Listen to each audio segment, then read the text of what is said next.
ನಮಸ್ತೆ ಸ್ನೇಹಿತರೆ, ನಾವಿವತ್ತು ಸಾಲೂರು ಬೃಹನ್ ಮಠದಲ್ಲಿದ್ದೀವಿ. ಮಹದೇಶ್ವರ ಸ್ವಾಮಿ ಬೆಟ್ಟದಲ್ಲಿರೋ ಸಾಲೂರು ಬೃಹನ್ ಮಠದಲ್ಲಿದ್ದೀವಿ. ಇಲ್ಲಿ ಇಷ್ಟಲಿಂಗವನ್ನು ಗುರುಗಳು ಮಾಡ್ತಾ ಇದ್ದಾರೆ. ಗುರುಗಳೇ, ಈ ಇಷ್ಟಲಿಂಗದ ಒಳಗಡೆ ಏನಿರುತ್ತೆ ಅಂತ ತಿಳಿಸ್ಕೊಡ್ತೀರಾ? ಸರ್ ನೋಡಿ, ಇದು ಪೀಠ ಅಂತಾರೆ ಇದಕ್ಕೆ. ಹಾಂ, ಈ ಪೀಠಗಳು ಇರ್ತವೆ ಸರ್ ಇಷ್ಟಲಿಂಗ.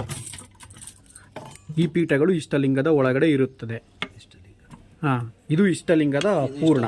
ಸರ್ ಹಾಂ, ಇದ್ರೊಳಗಡೆ ಈ ಪೀಠ ಇರುತ್ತೆ ಸರ್, ಇದಕ್ಕೆ ಸ್ಥಾವರ ಲಿಂಗ ಅಂತ ಹೇಳ್ತಾರೆ. ಹಾಂ ಹಾಂ, ಇದು ಸೈಜ್ ಯಾವ ಥರ ಸೈಜ್ ಇರುತ್ತೆ ಆ ಸೈಜ್ಗೆ ಸಣ್ಣದು ಇದ್ರೆ ಲಿಂಗ ಸಣ್ಣ ಪೀಠ ಹಾಕ್ತೀವಿ, ದೊಡ್ಡ ಸೈಜ್ಗೆ ಈ ಥರ ಸೈಜ್ ಪೀಠ ಹಾಕ್ತೀವಿ.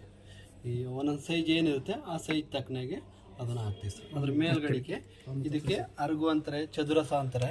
ಇದಕ್ಕೆ ತುಪ್ಪ, ಕರ್ಪೂರ, ಪಾದರಸ, ಸಿಲೆರಸ, ಗೇರೆಣ್ಣೆ, ವಜ್ರನೀಲಿ, ಧೂಪ, ಚದುರಸ ಅಷ್ಟ ಸಾಮಗ್ರಿಗಳನ್ನ ಹಾಕೊಂಡು ಇದನ್ನು ತಯಾರು ಮಾಡ್ಕೋತೀವಿ ಸರ್. ಇದಕ್ಕೆ ಕಂತೆ ಅಂತಾರೆ. ಇದು ಮಿಂಚು. ಇದರಲ್ಲಿ ಇನ್ನೊಂದು ಟೈಪ್ ಇದೆ ಸರ್, ಇದು ಮಡ್ಡಿ ಅಂತಾರೆ ಸರ್. ಇದಕ್ಕೆ ಇದನ್ನು ಕಾಯಿಸಿ, ಇಲ್ಲಿ ದೀಪ ಇಟ್ಕೊಂಡಿದ್ದೀನಿ, ಇದನ್ನು ಕಾಯಿಸಿ ಮೆಲ್ಟ್ ಮಾಡಿ ಮೊದಲು ಈ ಪೀಠನ ಹಾಕಿ ಕೂರಿಸ್ಕೋತೀವಿ. ಕೂರಿಸ್ಕೊಂಡು ಒಂದು ಶೇಪ್ ತರ್ತೀವಿ ಸರ್. ಮೊದಲು ಈ ಥರ ಈ ಶೇಪ್ ತಂದಾದ್ಮೇಲೆ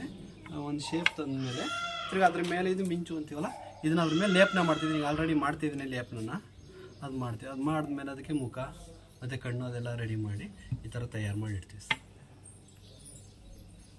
ನೋಡಿದ್ರಲ್ಲ ಸ್ನೇಹಿತರೆ, ಹೀಗೆ ಇಷ್ಟಲಿಂಗ ತಯಾರಾಗುತ್ತದೆ. ನಾವು ಪೂಜಿಸುವ ಇಷ್ಟಲಿಂಗದ ಒಳಗಡೆ ಹೀಗೆ ಪೀಠವಿರುತ್ತದೆ, ಶಿವಲಿಂಗದ ಪೀಠವಿದ್ದು ಇದು ಇಷ್ಟಲಿಂಗದೊಳಗಿನ ರಹಸ್ಯ. ಇಷ್ಟಲಿಂಗದೊಳಗಡೆ ಶಂಕರನಿರುವ ಬಗೆ, ಶಿವನಿರುವ ಬಗ್ಗೆ ಹೀಗೆ. ನಮಸ್ತೆ.